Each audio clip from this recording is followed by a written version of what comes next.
what's up? You look great. Hey, thanks. You just like what I used to do.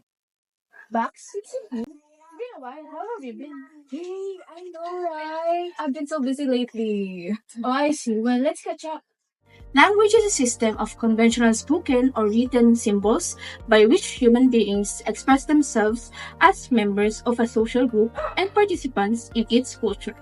Its functions include communication, the expression of identity, play, imaginative expression, and emotional release. There are a lot of types of language. These include structuralist, transformationalist, and functionalist. But what are those? Beth? Oh, hi, Beth. Working so hard, huh?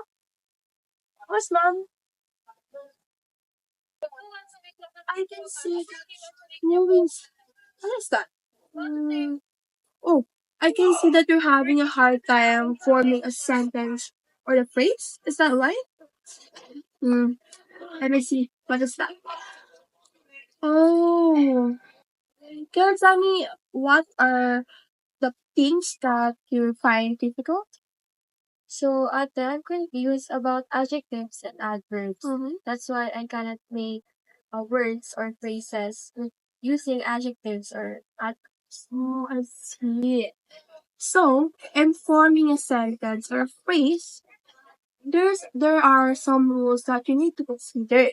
It's like you have to know the definition of adverb and adjective first. So let's okay.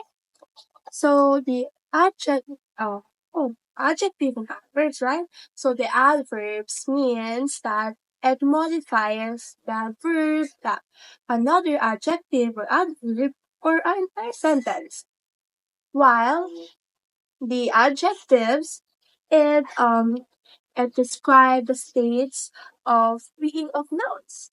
Some example of adverbs is he swims well. Yeah. While the adjective is the example of it, the guy is tall and skinny. Did you get it? Oh yes, thank you so much, sis. Actually, it's not that difficult. I'm just confused how to differentiate the adjectives and the adverbs. But now that you explained to me the difference between the two, I'm glad that I have a clear understanding about adjectives and adverbs now. Okay, that's good. Okay, so you know what to do. Okay, just knock on my door if you need some help. Okay, yes. Bye. Thank you, sis. Bye. Good luck.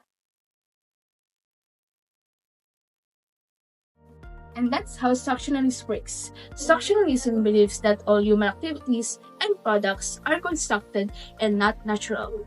Structuralism approach in teaching language helps teachers and practitioners develop a methodology that can be applied in any problems. It also assists students in learning through context. Yeah, yeah. Sorry to see you. Abigail and Dianne. Bless you, huh? Wow, they are so adorable. I'm so pretty. So cutie. How old is she? She's 4 years old. She's only 4, but she talks like that. I guess she learned it from somewhere. Come on. Right. I'm so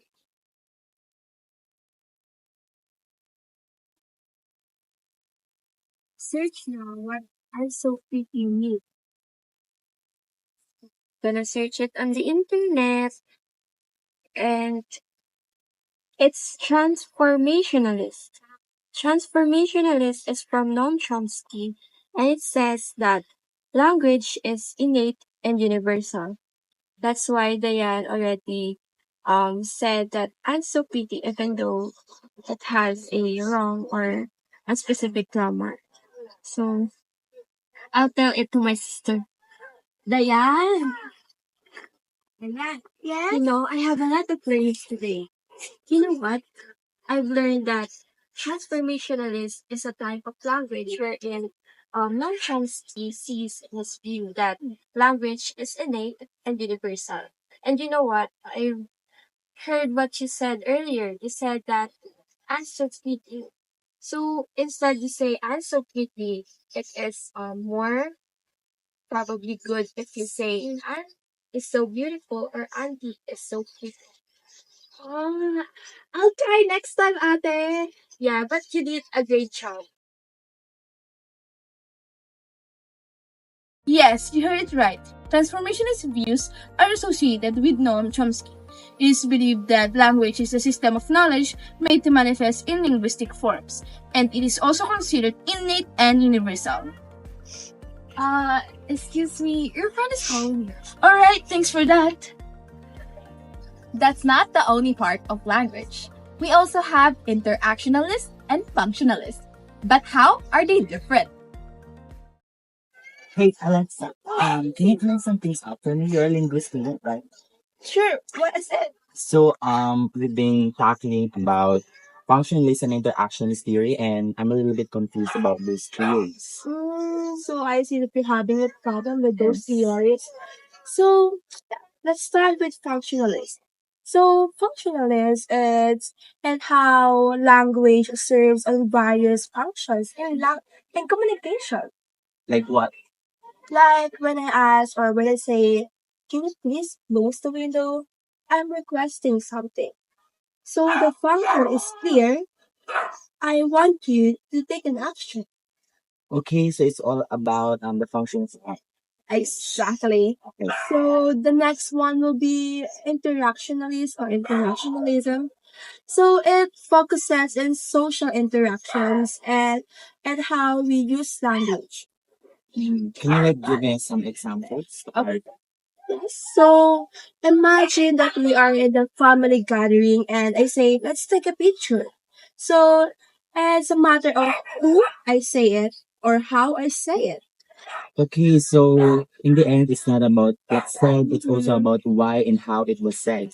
Yeah, that's right. And just take note that those two are focused on communication and the purpose.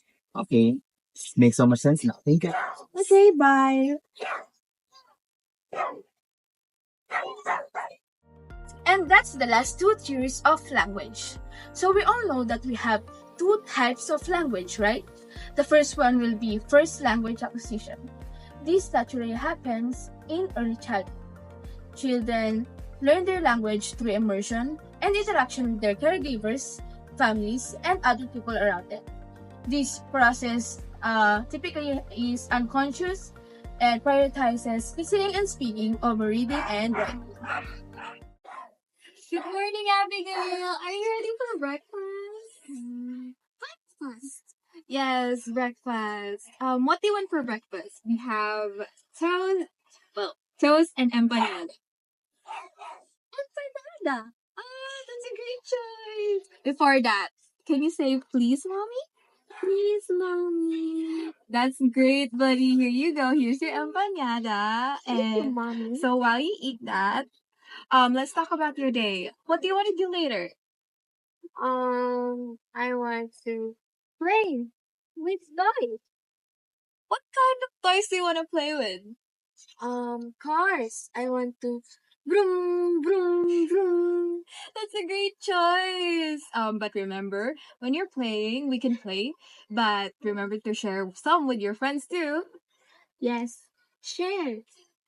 That's great. So, while we're doing that, while we keep talking, this is amazing because you keep on progressing and you keep getting better at it.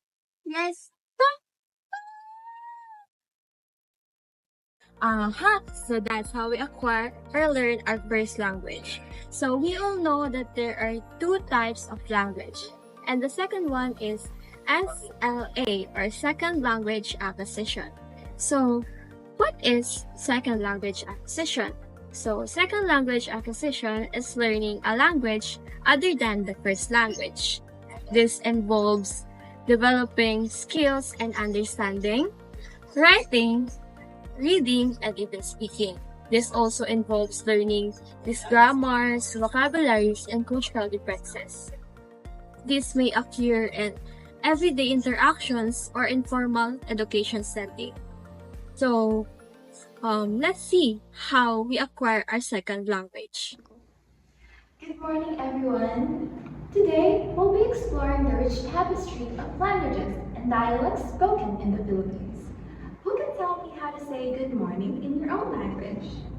Yes, Miss Abigail? In Tagalog, we say magandang umaga. Beautiful. Magandang umaga. Who's next? Yes, Yuri? In Cebuano, we say maayong buntag. Maayong buntag. Good. Now next. Yes, Mr. C. In Bicolano, we say magayong adlaw. That's good. Now who's next? In Ilocano, we say naimbang Abegail. Oh, that's amazing as well. It's fascinating to see how our greetings vary.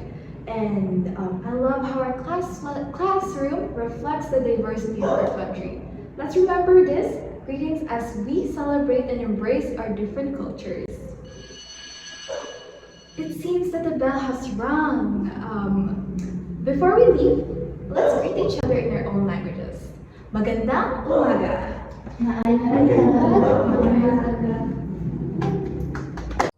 And that's how we acquire the second language. The first language, or the L1, provides a foundational cognitive framework that influences how individuals learn and use the second language, facilitating positive transfer of skills while also facing challenges from the negative transfer. Additionally, cultural nuances from the L1 enriches our understanding of the L2, improving overall communication and social interaction. In that video, we talk about how language become transformationalism, functionalism, structuralism, and interactionalism. Functionalism views a tool for communication that serves social purposes, while transformationalism it emphasizes innate structures for or that enables the generation of complex sentences and structures. Additionally, structuralism focuses on how the relationships and the rules within the linguistic system. And finally, interactionalism, it highlights the language on how it emerged in social interactions shaped by the context and cultures. So, we hope that this video gives you clarification and understanding on how the language deeply works in us. That's all.